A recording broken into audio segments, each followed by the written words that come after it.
9वां 10वां, 11वां और 12वां। इस प्रकार से हमें यहाँ पर मूव करना होता है। एंटी क्लॉकवाइज जो है वो नॉर्थ इंडियन चार्ट में हम चलते हैं और यहाँ पर क्लॉकवाइज हम चलें। ठीक है, यहाँ तक आपको क्लियर हो जाएगा। और इसके बाद में अगर हम देखें तो आप देखिए कि असेंडेंट लग्न जो बना है, अगर आप पहले भाव से गिने तो 1 2 3 4 5 6 7 8 वृश्चिक लग्न हमारे पास आया।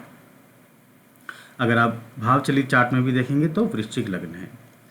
तो वृश्चिक लग्न हमारे पास आया। यहाँ पर आप लग्न देखिए कितनी डिग्री से शुरू है। यहाँ पर लग्न हमें मिला 12 डिग्री 14 मिनट और 16 सेकंड का। यानी कि वैदिक ज्योतिष की अगर हम देखें तो कोई भी भाव 0 से 30 डिग्री तक जाता है वैदिक ज्योतिष के हिसाब से। परंतु यदि आप केपी ज्योतिष की बात करते हैं तो वहाँ पर कोई भी भाव कितनी ही डिग्री का हो सकता है। हाउस की एक्सटेंशन हो सकती है, राशि जो है अगले भाव में भी जा सकती है, या हम ये कहें कि भाव का विस्तार हो सकता है और वह अगले भाव तक भी उसकी डिग्रीज जा सकती हैं। जैसे यहाँ पर हम देखें तो मेष जो लग्न है, जो हम लग्न की बात कर रहे हैं, यहाँ पर वृश्चिक लग्न है। तो वृश्चिक लग्न जो शुरू हुआ वो 12 डिग्री 14 मिनट पर शुरू हुआ और 13 डिग्री 10 मिनट पर वृषभ राशि की शुरुआत हुई। ठीक है, क्योंकि वृषभ राशि जो है वो 13 डिग्री 20 मिनट 6 सेकंड की है। तो हम ये कहेंगे कि वृश्चिक लग्न जो शुरू हुआ वो 12 डिग्री 14 मिनट 16 सेकंड से शुरू होकर वृषभ राशि में 13 डिग्री 10 मिनट 6 सेकंड तक चला। ठीक है, तो यहाँ पर इसका मतलब ये हुआ कि जो वृश्चिक लग्न से पहले भाव के अंदर वृश्चिक लग्न में जो लग्न की शुरुआत हुई वृश्चिक राशि में, वो शुरुआत 12 डिग्री 14 मिनट 16 सेकंड से हुई, लेकिन उसके पहले की जो डिग्रीज हैं उतना वह भाव चल चुका। ठीक है, जब हम ये कहते हैं कि चल चुका, इसका मतलब क्या है? इसका मतलब ये है कि जो हमारा सूर्य है तो उस सूर्य का जब उदय हुआ तो हॉरिजॉन में, ईस्टर्न हॉरिजॉन के अंदर जब किसी जातक का जन्म हुआ, चलिए जातक के अभी जन्म को भी हम अभी के लिए छोड़ देते हैं, हम ये बात करते हैं कि जब सूर्य का उदय हुआ तो वह राशि यानी कि वृश्चिक राशि 12 डिग्री 14 मिनट और 16 सेकंड चल चुकी थी जब सूर्योदय हुआ। सीधी सी बात है कि इतनी डिग्री का चलन हो चुका था, यानी कि इतनी वृश्चिक राशि जा चुकी थी और उस भाव में उसका 18 डिग्री के लगभग और चलना बाकी है, तब जाकर के वो पूरे 30 डिग्री की होगी, यानी कि वो भाव कंप्लीट हो जाएगा। अब यहाँ पर अगर आप देखें तो वृश्चिक लग्न 12 डिग्री 14 मिनट 16 सेकंड का है, तो यहाँ पर उसको चलना पड़ेगा बाकी 17 डिग्री 15 मिनट 44 सेकंड और चलेगा। उसके बाद आगे की जो है 13 डिग्री 10 मिनट और 6 सेकंड उसको और चलना पड़ेगा, यानी कि जो टोटल हमें मिला अगर आप उसको कैलकुलेट करें तो यहाँ 50 आया। अगर आप इसको टोटल करेंगे 25 मिनट 50 सेकंड और ये 30 डिग्री हो गई। 30 डिग्री 25 मिनट और 50 सेकंड, इतना इस भाव का विस्तार हो गया, यानी कि इस लग्न का विस्तार इतना हो गया या इस भाव का विस्तार इतना हो गया कि वो अगले भाव में भी उसका प्रभाव आ रहा है। तो इस प्रकार से अगर हम देखें तो केपी ज्योतिष में प्लेसिडस सिस्टम के कैलकुलेशन से भाव का विस्तार हुआ। परंतु वैदिक ज्योतिष में जैसा कि मैंने आपको बोला कि 0 डिग्री से भाव को शुरू करते हैं और वो 30 डिग्री तक आगे जाते हैं, परंतु इससे कैलकुलेशन में फ़र्क आ जाता है, क्योंकि हमारा केपी ज्योतिष के अकॉर्डिंग जो कैलकुलेशन होती है उसके अंदर 1 से 1.5 मिनट या 2 मिनट के अंदर सब लोड बदल जाता है। सब लोड अगर हम हिंदी में बात करें तो उपनक्षत्र स्वामी, इसके ऊपर आगे चर्चा की जाएगी, परंतु अभी सिर्फ समझाने के पर्पज़ से बताया गया है कि अगर आप प्लेसिडस सिस्टम का यूज़ करते हैं तो उसको आप किस प्रकार देखेंगे कि किस तरह से वह वैदिक से भिन्न है, डिफरेंट है। तो इस प्रकार हमने देखा कि हर राशि का यहाँ पर जो है विस्तार हो रहा है। कई बार आपको राशि लुप्त होती हुई भी दिखेगी। अब यहाँ पर अगर आप देखें तो ये राशि चार्ट है, ठीक है। तो यहाँ पर हमने इससे बनाया भाव चलित चार्ट। वो किस प्रकार बनता है वो भी आगे बताया जाएगा आगे की क्लासेस में, परंतु यहाँ पर सिर्फ एक समझाने के पर्पज़ से प्लेसिडस सिस्टम को एक्सप्लेन किया गया है। आशा है कि आपको ये समझ आ रहा होगा। अब अगर आप देखें तो वृषभ राशि का जो शुरुआत हुई वह इस भाव के अंदर, यानी कि 9वें भाव के अंदर जो शुरुआत हुई वृषभ राशि की वो 13 डिग्री 10 मिनट और 6 सेकंड से हुई। तो अब अगर आप इसको देखें तो इसने आगे चलना है अभी 16 डिग्री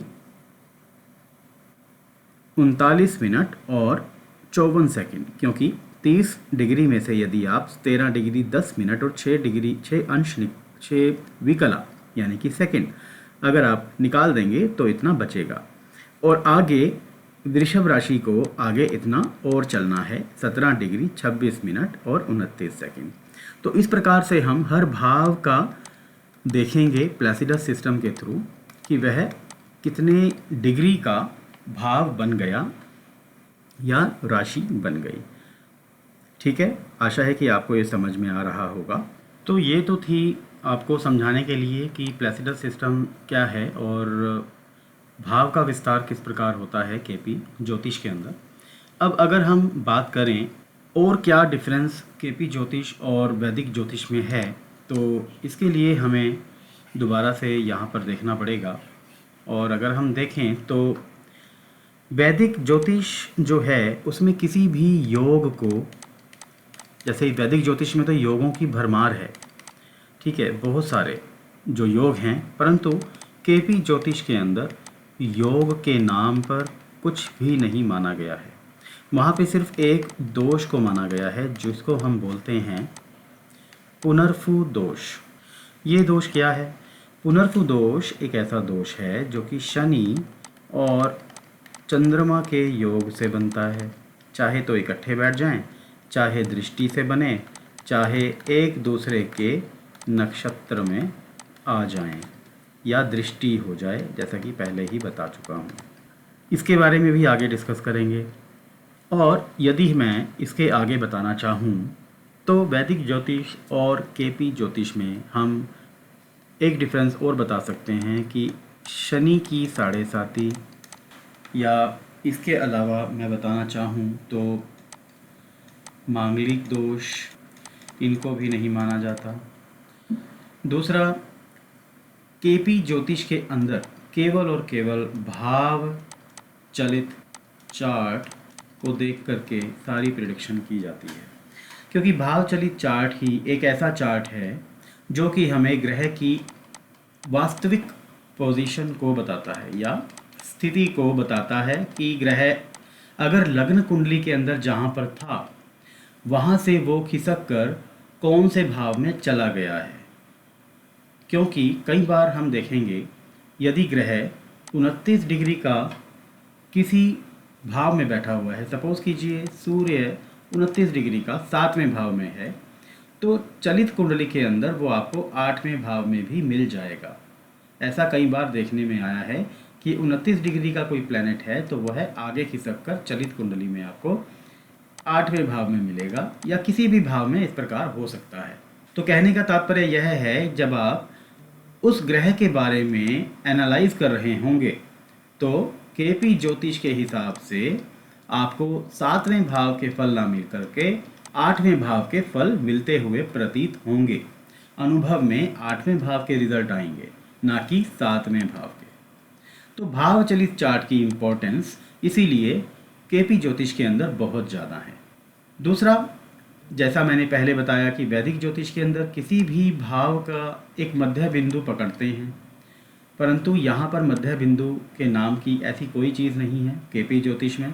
तो यहाँ सिर्फ और सिर्फ आपको ग्रहों की एक ग्रुपिंग को देखना होता है कि ग्रह कौन से भावों को सिग्निफाई कर रहे हैं और किस प्रकार की ग्रुपिंग बना रहे हैं। और ये जो ग्रुपिंग होगी यह हाउस ग्रुपिंग बोली जाएगी। ठीक है, क्योंकि हर प्रकार के मैटर के लिए या घटना के लिए अलग तरह के हाउस ग्रुपिंग को हम देखते हैं और उनको देखकर हम बताते हैं कि घटना का प्रॉमिस है या नहीं।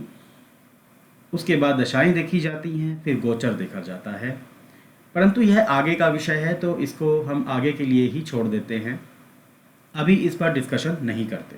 आशा है कि आपको यह डिफरेंस समझ में आया होगा कि वैदिक और केपी ज्योतिष के अंदर क्या डिफरेंसेस हैं।